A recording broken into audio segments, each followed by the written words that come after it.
because I was honest and open about what was going on with me, I felt I could come back to work a lot quicker.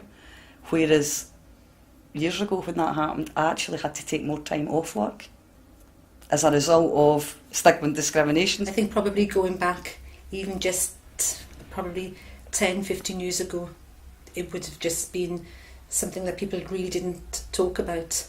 However, there's been huge leaps forward to that, particularly with stress management. I've been asked before, well, what if I'm a small organisation? How do I manage that?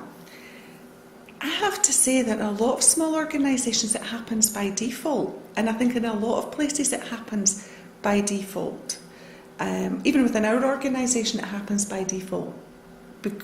If you have a manager who instinctively looks after their well-being of their staff. We know that managerial behaviour is one of the key issues in reducing stress in the workplace, which obviously can lead to mental health conditions. So the Health and Safety Executive many years ago put in what they call the management standards, and that gives you a guide on how to create a healthy, mentally healthy, friendly working environment. So there's lots of information out there that can tell you how to do it, and that's progressed massively in the recent years. So I think managers are getting better. Some people say I can't afford to lose a member of staff. Of course they can't afford to lose a member of staff. It's not even just what it costs to advertise, which is going, increasing and increasing. In a presentation that I have, I talk about it costs £12,000 to replace a member of staff. That's the knowledge, expertise and skills that hemorrhage out of the organisation when they go. It's the vacancy that they create and the additional pressures that they put on other people while you're recruiting. It's the recruitment costs, it's the staffing costs involved in that. And then you've got to bring that person back up to the same level of performance as the person that left. So it makes economic sense to invest in a small amount to keep staff in place.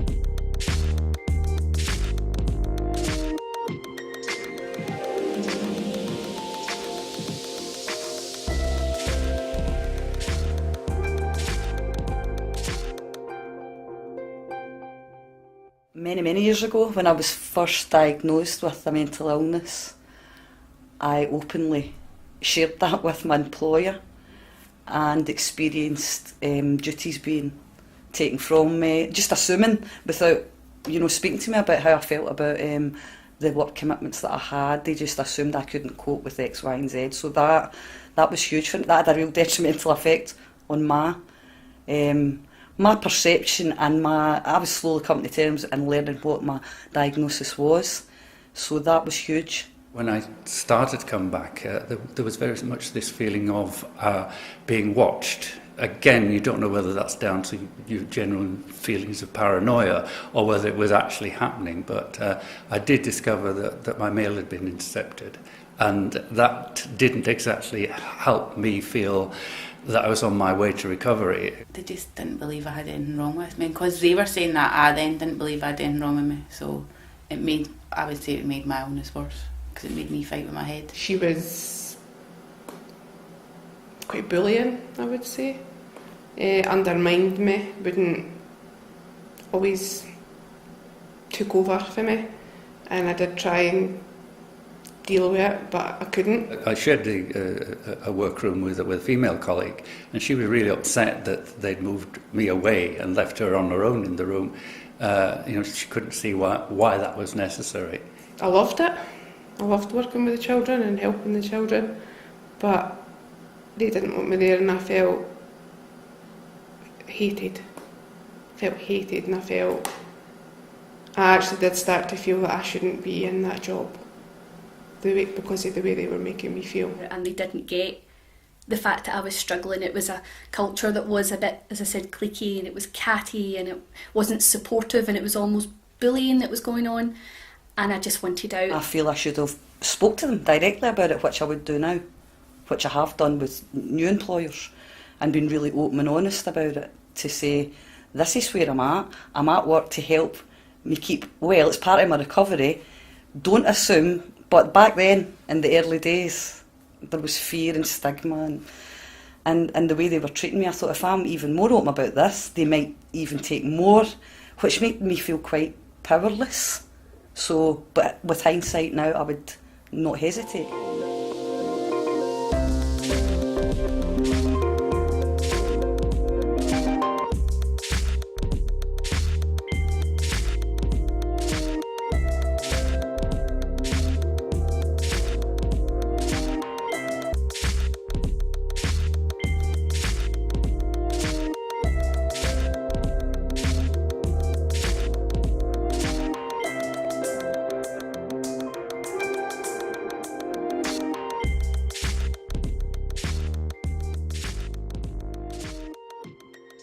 You have to make people feel as though they're valued, and if they come to your company, they're not just disposable.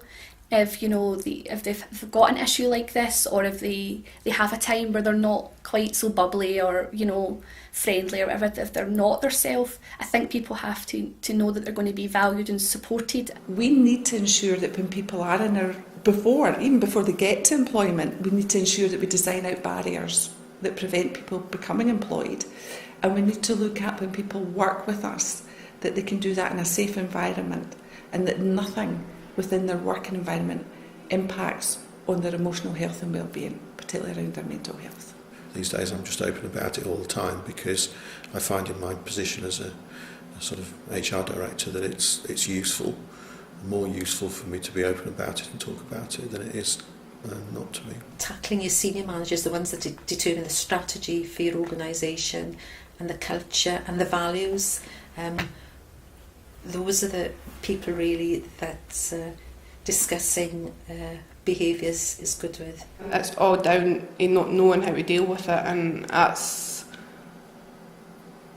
I think, the easier thing for employers to do then is just to let that person go. When I was struggling, they thought I was just being a moaner, or not being a team player, or being really negative, and I think they just didn't see what was really going on, that there was a struggle there. I think they just thought, well, she's just not being part of the team, she's being really negative, she's bringing us down, why can't she just go on with it like we do, One of the problems you have in a employee-employer relationship is a kind of adversarial one, and particularly because of that imbalance of power, you're not prepared perhaps to divulge as much information to your employer, and you feel, well, why should I let them know that? Whereas if you had some kind of an intermediary where you could go to them and discuss with them what's really bothering you, so that you could then maybe get advice as to, well, how do I take that up with my manager? I think it's important that people recognise that businesses are businesses, and that there has to be a product or an end value, and that actually that sort of completely open-ended can't go on forever. So there has to be adjustments made. People have to be able to do their jobs in amongst all of this. And if you're not going to be able to, then you have to be able to have that conversation as well. So I think it works two ways. But again, as that sort of balances me as a senior leader, but as me as having suffered a problem a few years ago. Don't be afraid in promoting mental health as a health promotion subject in your workplace. Don't be afraid to put up a poster that says, see me. I think it's, people are much more accepting, and other people, everybody needs to be made aware.